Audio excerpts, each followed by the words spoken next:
ETV ভাৰতৰ এই বিশেষ অনুষ্ঠানলৈ মই দীপাঞ্জলি সকলোকে স্বাগতম জনাইছো। আজি আমাৰ লগত উপস্থিত আছে ৰেকিৰ গ্ৰেণ্ড মাষ্টাৰ দেৱীশ্ৰী হাজৰিকা। আৰু যেহেতু বৰ্তমান সময় দেখা পোৱা গৈছে যে ৰেকিয়ে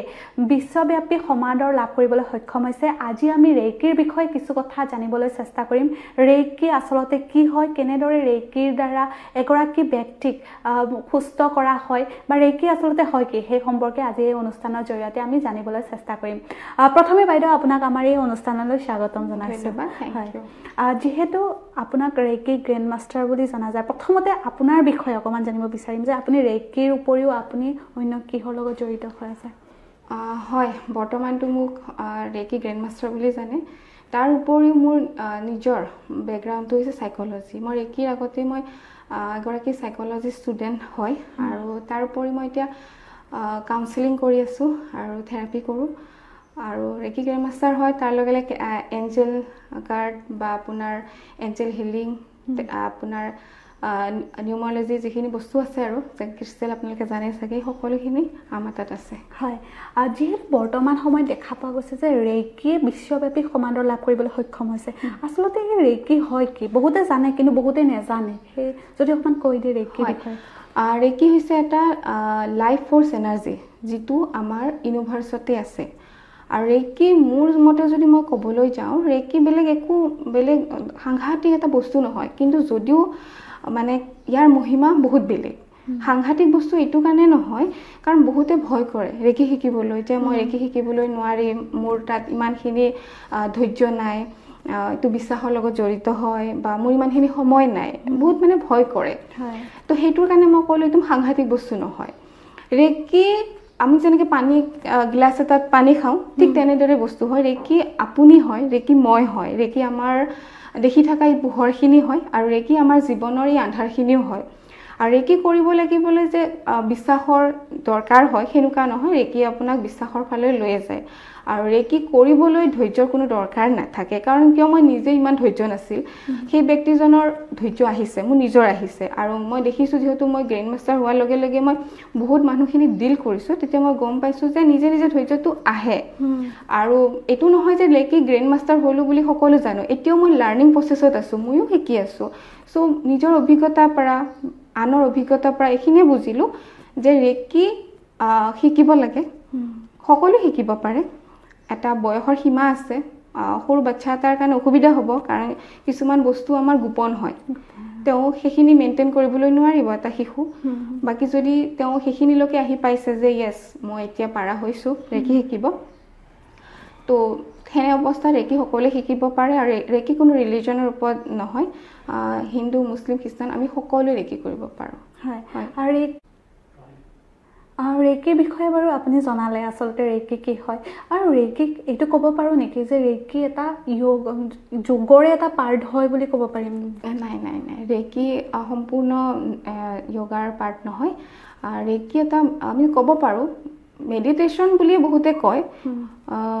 মেডিটেশ্যন বুলিও ক'ব পাৰোঁ, কিন্তু ৰেকিৰ কিছুমান নিৰ্দিষ্ট পইণ্ট আছে, যেনেকৈ আমি 24টা পইণ্ট আছে, আমি সেই 24টা পইণ্টত আমি 3 মিনিটকৈ ৰেকি কৰোঁ। তো আমাক লাগে 1 ঘণ্টা 15 মিনিটকৈ সময় লাগে। তো সেই প্ৰচেছত আমি ক'বলৈ নোৱাৰিম যে ৰেকি য়োগা হয়। আৰু বৰ্তমান সময়ত দেখা পোৱা গৈছে যে প্ৰত্যেকগৰাকী মানুহে মানসিকভাৱে ক'ৰবাত নহয় ক'ৰবাত অকণমান দুৰ্বল হয়। আৰু এই ৰেকি ধৰি লওক যিসকল মানসিকভাৱে দুৰ্বল বা কিছুমান লোকৰ চিন্তা বেছি, তেওঁলোকে অকণমান ৰেকিৰ প্ৰতি আকৰ্ষিত হোৱা পৰিলক্ষিত হয় ক'ৰবাত, কেনেদৰে সেইসকল লোকক মানে ঠিক কৰা যায়? হয়, ৰেকি একদম আচৰিত ধৰণে মেণ্টেল হেল্থত কাম কৰে, একদম আচৰিত ধৰণে কাম কৰে। কাৰণ কিয়, যিখিনি আমাৰ প্ৰথম আমাৰ চিন্তা, আমাৰ নিগেটিভ যিখিনি চিন্তা আহে মাইণ্ডত, সেইখিনি আমাক লাহে লাহে লাহে লাহে ৰিমুভ কৰে। আৰু মেইনলি কি হৈছে, আমাৰ টোপনি কম, টোপনিটোৰ কাৰণে আমাৰ যথেষ্ট সমস্যা আহে। ৰেকি কৰাৰ পিছত আপুনি মন কৰিব, যদি আপুনি শুনিছে, টোপনিটো ভাল আহে। আমি যিকোনো ধৰণৰ সমস্যা, ফিজিকেল হেল্থত বা মেণ্টেল হেল্থত আমাক টোপনিটো খুবেই দৰকাৰ। ৰেকি কৰাৰ পিছত এজন ব্যক্তিৰ ভাল টোপনি আহে। যেতিয়া টোপনি আহিব, তেতিয়া তেখেতৰ বহুতখিনি প্ৰব্লেম এনেই আঁতৰি যায়। ঠিক তেনেকৈ আমাৰ যেতিয়া আমি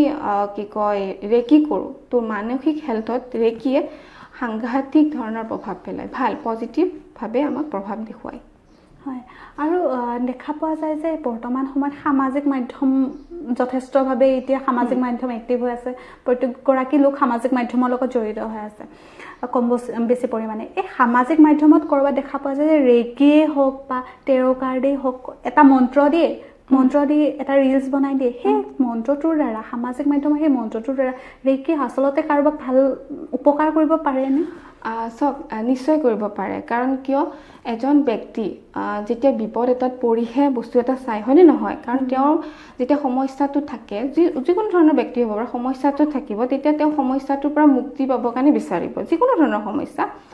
তেতিয়া তেওঁৰ ফ'কাছটো এটা যদি মন্ত্ৰ এটা পালে বিশ্বাসটো আহে ন বিশ্বাসত এটা যেতিয়া কামটো কৰিবলৈ তেতিয়া নিশ্চয় সফল হয় আৰু মই জনাব বিচাৰিছোঁ ৰেকিত কোনো ধৰণৰ মন্ত্ৰ নাথাকে আৰু ৰেকিটো সম্পূৰ্ণ বেলেগ কাৰণ আজিকালি যিহেতু যদিও ছ'চিয়েল মিডিয়া বহুত এক্টিভ হৈছে তথাপি কিছুমান বস্তু অকণমান এতিয়াও মানে অলপ মিলোৱা নাই আৰু মোৰ যদি ক'বলৈ তো তেতিয়াহ'লে ৰেকিত মন্ত্ৰ নাথাকে ৰেকিসকল আমি এটা অকল এনাৰ্জি এটাৰ ওপৰত বেছ কৰিহে কৰোঁ ইয়াত মন্ত্ৰ নাথাকে কিন্তু মন্ত্ৰ আপোনাৰ বেলেগ বেলেগ মডেলিটি আছে তাৰ পৰা ল'ব পাৰোঁ আৰু এনেওতো মন্ত্ৰৰ কিমান শক্তি আছে আমি সকলোৱে জানো হয় ধৰি লওক কোনোবা এগৰাকী ব্যক্তি আহিলে তেওঁ বহুত প্ৰব্লেম ফেচ কৰি আছে ৰেকিৰ দ্বাৰা সেই ব্যক্তিগৰাকীক কেনেধৰণে ঠিক কৰা হয় আচ্ছা তো এইটো কি হয় ডিপেণ্ড কৰে মানুহজনৰ সমস্যাটো কেনেকুৱা হয় ৰেকিত সবচে ভাল বস্তুটো কি হৈছে আমি ডিষ্টেন্সত হিলিং কৰিব পাৰোঁ মানুহজন আমাৰ ওচৰত নাহিলেও হ'ল এইটো ছেকেণ্ড ডিগ্ৰী লোৱাৰ পিছত যিসকলে ছেকেণ্ড ডিগ্ৰী লয় তেওঁলোকে এই প্ৰচেছটো কৰিবলৈ পাৰে এতিয়া কোনোবা এজন ব্যক্তি ছাপ'জ মই এতিয়া গুৱাহাটীত আছোঁ কোনোবা এজন ব্যক্তি শিৱসাগৰত আছে তেওঁ মোৰ ওচৰত আহিবলৈ নোৱাৰিব পাৰে তো তেখেতৰ এখন ফটো তেখেতৰ নামটো তেখেতৰ সম্পূৰ্ণ যিটো হিষ্ট্ৰী যিটো প্ৰব্লেমটো সম্পূৰ্ণ হিষ্ট্ৰীটো দৰকাৰ হয় তাৰ লগে লগে আমাৰ এটা এনাৰ্জি এক্সচেঞ্জ থাকে সেই হিচাপত আমি তেওঁলোকক ইয়াৰ পৰা য'ত মই আছোঁ য'ত মই হিলিং কৰোঁ তাৰ পৰা আমি হিলিং যিটো প্ৰচেছ ট্ৰিটমেণ্ট কৰোঁ আৰু এটা সুবিধা আছে সেইটো হৈছে টাচ থেৰাপি আমি স্পৰ্শ চিকিৎসা কৰিব পাৰোঁ স্পৰ্শ চিকিৎসা কৰিবলৈ হ'লে সেই ব্যক্তিজন আমাৰ ওচৰলৈ আহিব লাগিব আৰু কিছুমান ক্ষেত্ৰত দেখা যায় কাৰণ ব্যক্তিজন আমাৰ আজিকালি সময়ৰ যিহেতু অসুবিধা মানুহজনো আহিবলৈ অকণমান দিগদাৰ হয় বা আমিও যাই কাৰণে কৰিবলৈ দিগদাৰ হয় তেনে জেগাত ৰেকিয়ে সেই ডিষ্টেন্স হিলিংটোত বহুত ধুনীয়াকৈ কাম কৰিব পাৰোঁ হয় যিহেতু আপুনি ক'লে যে স্পৰ্শৰ দ্বাৰাও চিকিৎসা কৰিব পাৰি আৰু দূৰত থকাটোতো আমি বুজিলোঁ বাৰু স্পৰ্শৰ দ্বাৰা এগৰাকী ব্যক্তিক কেনেদৰে মানে সুস্থ কৰিব পাৰি স্পৰ্শৰ দ্বাৰা তেখেত আমাৰ ওচৰলৈ আহিলে আহাৰ পিছত যিহেতু ৰেকিৰ কিছুমান আমাৰ ধ্যান আছে সেইখিনি আমি কৰি ল'ব লাগিব তাৰপিছত আমাৰ যিকেইটা 24টা পইণ্ট বুলি যিটো ক'লোঁ 24টা পইণ্টৰ ওপৰতে আমি ৰেকি কৰিলোঁ আৰু কেতিয়াবা এনেকুৱা হয় 24টা পইণ্টৰ নহ'লেও কেতিয়াবা কিছুমান থাকে ন সেনেকুৱা জেগাত আমি এফেক্টেড এৰিয়াটো আমি ৰেকি কৰোঁ সেইটো মই খোলাকৈ ক'বলৈ অকণ অসুবিধা কিন্তু মানে বস্তুটো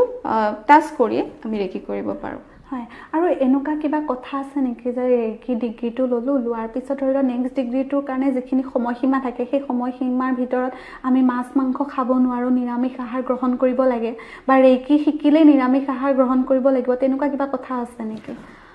এনেকুৱা ধৰণৰ কোনো কথা নাই কাৰণ কি হৈছে প্ৰথমতে মই মোৰটো কৈছোঁ আৰু মই বেলেগৰ কথালৈ নাযাওঁ যিহেতু মই সাইকোলজি ষ্টুডেণ্ট হয় তাৰ লগে লগে মই নিজৰ মনটোৰ ওপৰত সদায় গুৰুত্ব দিওঁ আপোনাৰ মনটো সুস্থ হৈ থাকিলেহে আপোনাৰ মনটো আপোনাৰ লগত থাকিলেহে আপুনি কাম কৰিবলৈ পাৰিব যেতিয়া আমাক কোনোবা এটা নিয়মে আমাক বান্ধে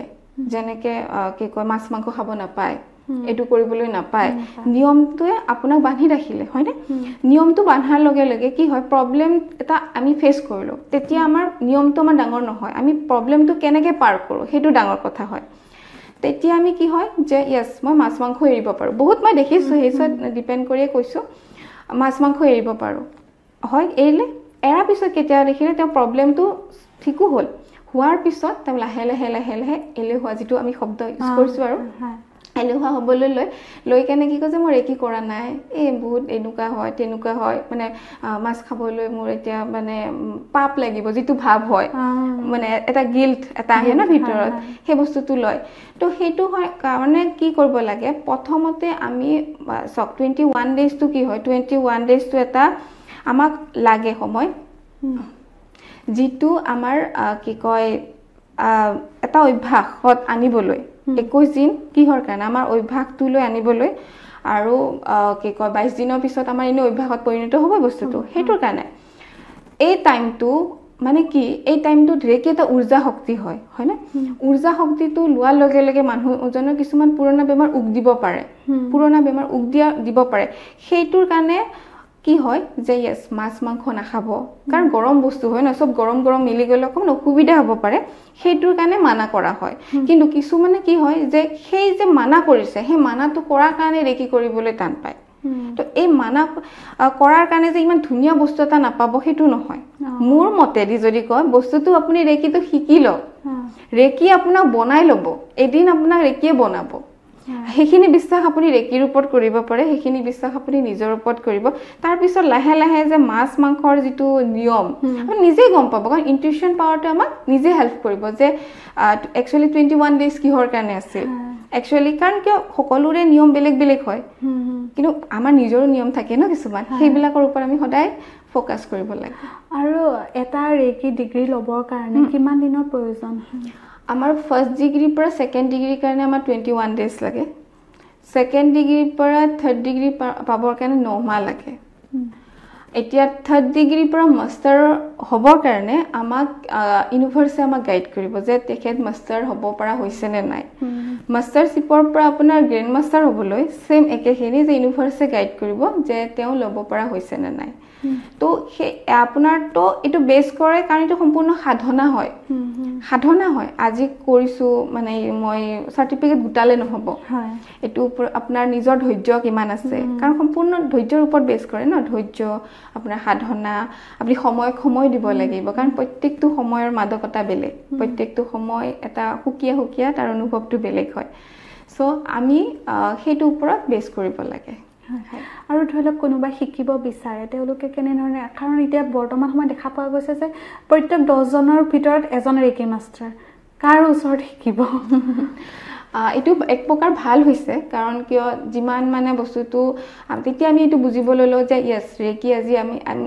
বহুতে জানে কাৰণ যেতিয়া আমি অসমত শিকিছিলো যেতিয়া মই ৰেকি বুলি যদি কওঁ শব্দটো যে সাপোজ ৰেকি কোৱা লগে মই কোনো তেৰাকেও নাচায় মানে কিবা কলে এনেকুৱা ধৰণৰ হৈছে কিন্তু আজিকালি হেতু বস্তু ভাল লাগিছে যে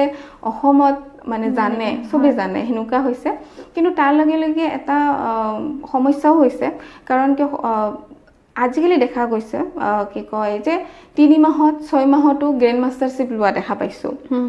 তো সেই বস্তুটো চাব লাগে যেতিয়া সমস্যাটো হোৱাৰ লগে লগে আমি নিজে এটা বস্তু জানিব লাগিব যে মই কোনজন গ্ৰেণ্ড মাষ্টাৰ ওচৰত যাব লাগে কোনজন মাষ্টাৰ ওচৰত যাব লাগে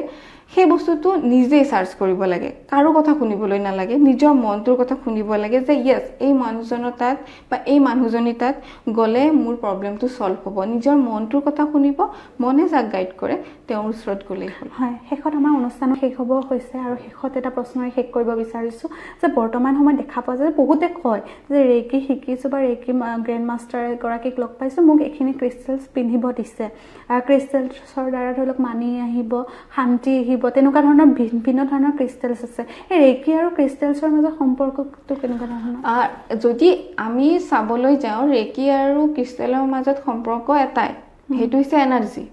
ৰেকিও এটা বেলেগ এনাৰ্জি ক্ৰিষ্টেলো হৈছে বেলেগ এনাৰ্জি কিন্তু আকৌ আমি বেলেগ সাইডে যদি চাবলৈ যাওঁ কিন্তু দুইটাৰ মাজত একো সম্পৰ্ক নাই কাৰণ কিয় ৰেকি হৈছে সম্পূৰ্ণ এটা ঊৰ্জা শক্তি যেটো ইউনিভাৰ্সত আছে আমাৰ দ্বাৰা আমি লওঁ মানে আমি লৈ কেনে আনক ট্ৰান্সফাৰ কৰো হয় আৰু ক্ৰিষ্টেল হৈছে কি ক্ৰিষ্টেলটোতে হে এনাৰ্জিটো আছে ক্ৰিষ্টেলটো আহা লগে লগে মই ৰাখা লগে লগে মই পিনহা লগে লগে তাৰ যেটো পজিটিভ যেটো প্ৰভাৱ হেতু পাবলৈ ল আৰু যদি কবলৈ যাওঁ যে গ্ৰেণ্ড মাষ্টাৰ এনেকুৱা বহুত আছে যি